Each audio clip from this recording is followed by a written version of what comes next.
जिसको जपकर जीव हो भव सागर से पार। 11वें अध्याय का सुनो आज विस्तार। कार्तिक महात्म का 11वां अध्याय। एक बार सागर पुत्र जलंधर अपनी पत्नी वृंदा सहित असुरों से सम्मानित हुआ सभा में बैठा था। तभी गुरु शुक्राचार्य का वहां आगमन हुआ।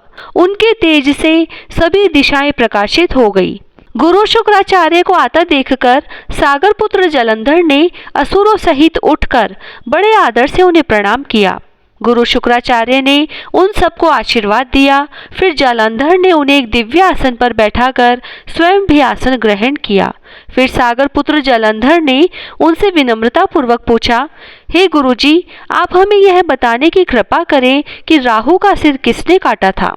इस पर दैत्य गुरु शुक्राचार्य ने विरोचन पुत्र हिरण्यकश्यपु और उसके धर्मात्मा पौत्र का परिचय देकर देवताओं और असुरों द्वारा समुद्र मंथन की कथा संक्षेप में सुनाते हुए बताया। जब समुद्र से अमृत निकला तो उस समय देवरूप बनाकर राहु भी पीने बैठ गया।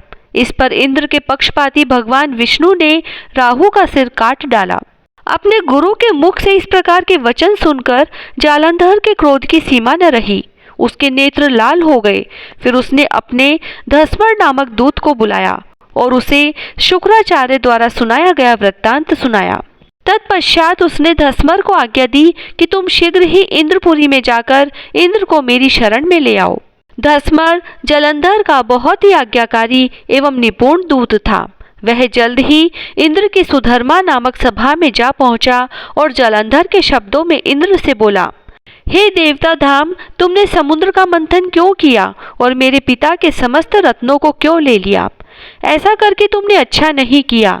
यदि तू अपना भला चाहता है तो उन सब रत्नों एवं देवताओं सहित मेरी शरण में आ जा, अन्यथा मैं तेरे राज्य का ध्वंस कर दूंगा। इसमें कुछ भी मिथ्या नहीं है।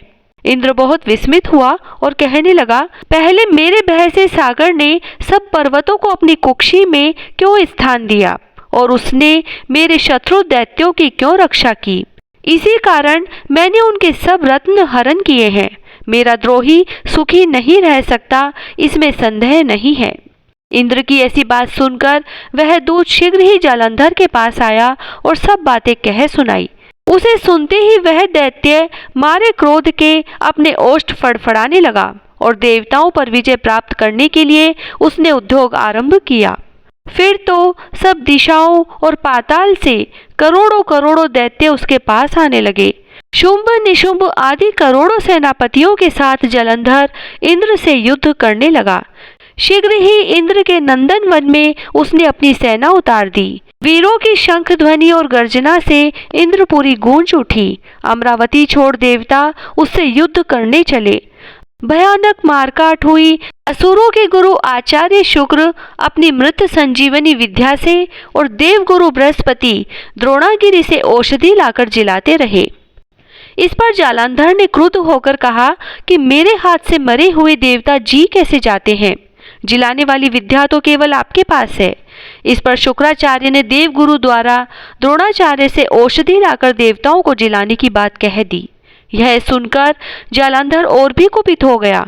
फिर शुक्राचार्य जी ने कहा, यदि शक्ति हो तो द्रोणागिरी को उखाड़कर समुद्र में फेंक दो, तब मेरे कथन की सत्यता प्रमाणित हो जाएगी।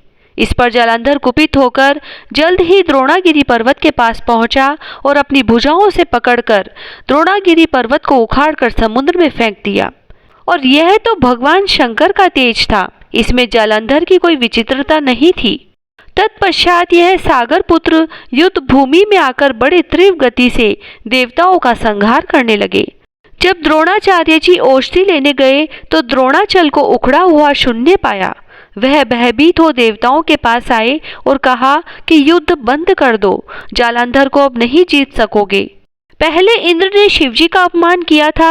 यह सुन देवता युद्ध में विजय की आशा त्याग कर इधर उधर भाग गए और सिंधुसुत निर्भय हो अमरावती में घुस गया। और इधर इंद्र आदि सभी देवताओं ने गुफाओं में शरण ली। ओम नमो भगवते वासुदेवाय। 11वां अध्याय समाप्त। जय श्री राधे। कार्तिक की कहानी। 2 सास बहुएं थी। कार्तिक मास आया तो सास बोली, मैं कार्तिक स्नान के लिए तीर्थ जाना चाहती हूँ। बहू बोली, मैं भी चलूंगी। सास बोली, तू अभी बहुत छोटी है, अभी मुझे जाने दे।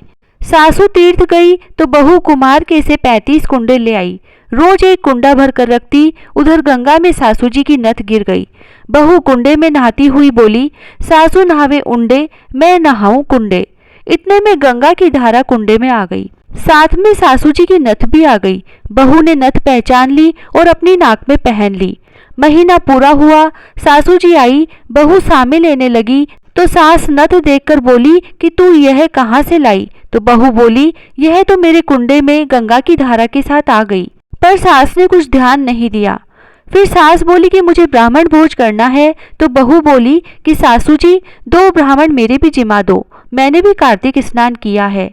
तब सास ने कहा कि तूने कहाँ कार्तिक स्नान किया? तो बहू बोली, ऊपर चलो मैं आपको बताती हूँ। ऊपर गए तो देखा सारे कुंडे सोने के हो गए। बहू बोली, मैं रोज कुंडा भर कर रखती और सुबह जल्दी उठकर नहाती और उल्टा करके रख देती। तब सासू जी बोली कि बहू तू तो बहुत भाग्यवान है जो साक्षात गंगा जी तेरे पास आई। तूने श्रद्धा और विश्वास से कार्तिक स्नान किया तो भगवान ने तुझे फल दिया। दोनों सास बहू ने धूमधाम से ब्राह्मण जिमाकर दक्षिणा देकर विदा किया। हे गंगा मैया, जैसे बहू पर कृपा की, उसको कार्तिक स्नान कराया, वैसे हम सबको कराना। तुलसा जी की कहानी। कार्तिक के महीने में सब कोई तुलसा माता को सींचने जाती। सब कोई तो सींच के आ जाती, पर एक बुढ़िया माई आती और तुलसा माता से रोजाना कहती, तुलसा माता सत की दाता, मैं बिड़ला सींचू तेरा, तू कर निस्तारा मेरा। तुलसा माता अड़ुआ दे, लडुआ दे, पीतांबर की धोती दे, मीठा मीठा ग्रास दे, बैकुंठ का वास दे, चटके की चाल दे, पटके की मोत दे, चंदन का काठ दे, झालर की झिनकार दे, साई का राज दे, दाल भात का जीमन दे, 11 का दिन दे, कृष्ण का कांधा दे। इतनी बात सुनकर तुलसा माता सूखने लगी। भगवान ने पूछा कि तुम्हारे पास तो इतनी औरतें आती हैं, तुम्हें जिमाती है, गाती हैं, तो भी तुम कैसे सूखने लगी? तुलसा माता ने कहा कि एक बुढ़िया माई आती है जो रोजाना इतनी बात कहकर जाती है। मैं और तो सब कुछ दे दूंगी, पर आप कृष्ण जी का कांधा कहाँ से दूंगी? थोड़े दिन बाद बुढ़िया माई मर गई। सब कोई उसको उठाने लगे, पर वह इतनी भारी हो गई कि उठे ही नहीं। सब कोई कहने लगे कि पाप घाट की माला फेरती थी जिससे इतनी भारी हो गई। भगवान बूढ़े ब्राह्मण का रूप धारण करके आए। सबसे पूछने लगे कि इतनी भीड़ क्यों हो रही है? सब बोले, एक बुढ़िया मर गई है, पापनी थी, इसीलिए किसी से नहीं उठती। तब भगवान बोले कि इसके कान में मुझे एक बात कहने दो तो यह उठ जाएगी। सबने कहा, तू भी अपने मन की निकाल ले। भगवान ने जाकर उसके कान में कहा, बुढ़िया माई तू बिड़ला सींचे मेरा, मैं करूँ निस्तारा तेरा।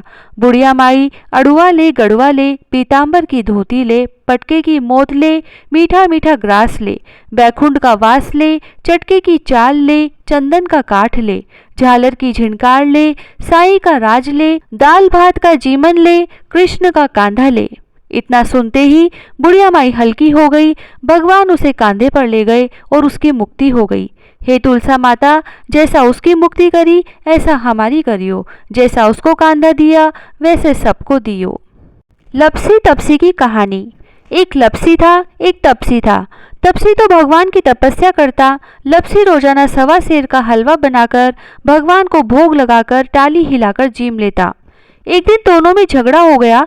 लपसी बोला मैं बड़ा, तपसी बोला मैं बड़ा, क्योंकि मैं भगवान की तपस्या करता हूँ। नारद जी बोले कि तुम्हारा फैसला मैं करूँगा। दूसरे दिन तपसी नहाकर आने लगा तो नारद जी ने 1.25 करोड़ का मुंदड़ा तपसी के आगे गिरा दिया। उसने आंख खोलकर देखा तो मुंदड़ा पड़ा था। उसने उठाकर पैर के नीचे दबा लिया और तपस्या करने लगा। उधर लपसी ने 1.25 सेर का हलवा बनाकर भगवान को भोग लगाकर टाली हिलाकर जीम लिया। इतने में नारद जी आए और दोनों को अपने पास बैठाया। दोनों पूछने लगे कि कौन बड़ा है।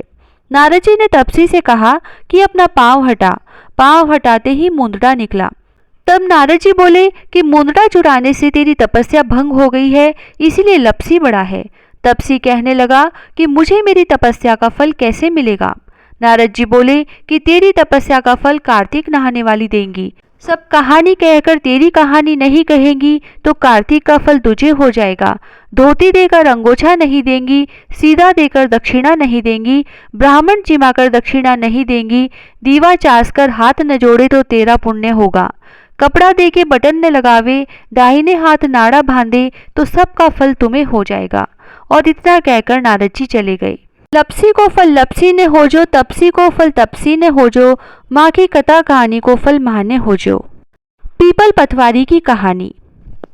एक गुजरी थी, उसने अपनी बहू से कहा कि तू दूध दही बेच के आ।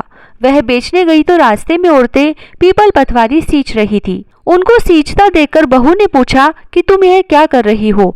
औरतें बोली कि हम पीपल पतवारी सींच रही हैं, इससे अन्न और धन होता है, 12 वर्ष का बिछड़ा हुआ पति मिल जाता है। बहू बोली, ऐसी बात है तो तुम तो पानी से सींचती हो, मैं तो दूध से सींचूंगी।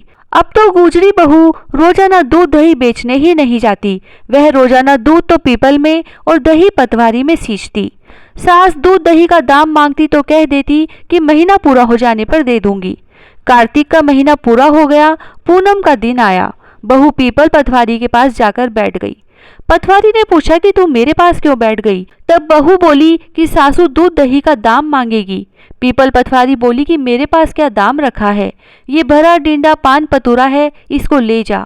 बहू ने वही ले जाकर कोठरी में रख दिया और डर के मारे कपड़ा ओढ़कर सो गई। सासू बोली कि बहू पैसे ला। बहू बोली कि कोठरी में रखा है।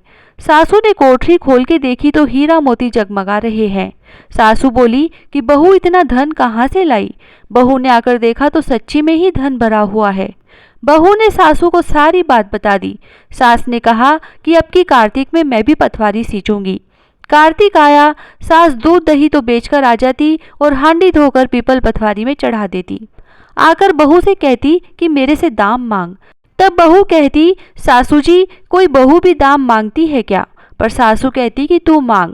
बहू बोली कि सासू जी पैसे लाओ, तो वह पीपल पतवारी के पास जाकर बैठ गई।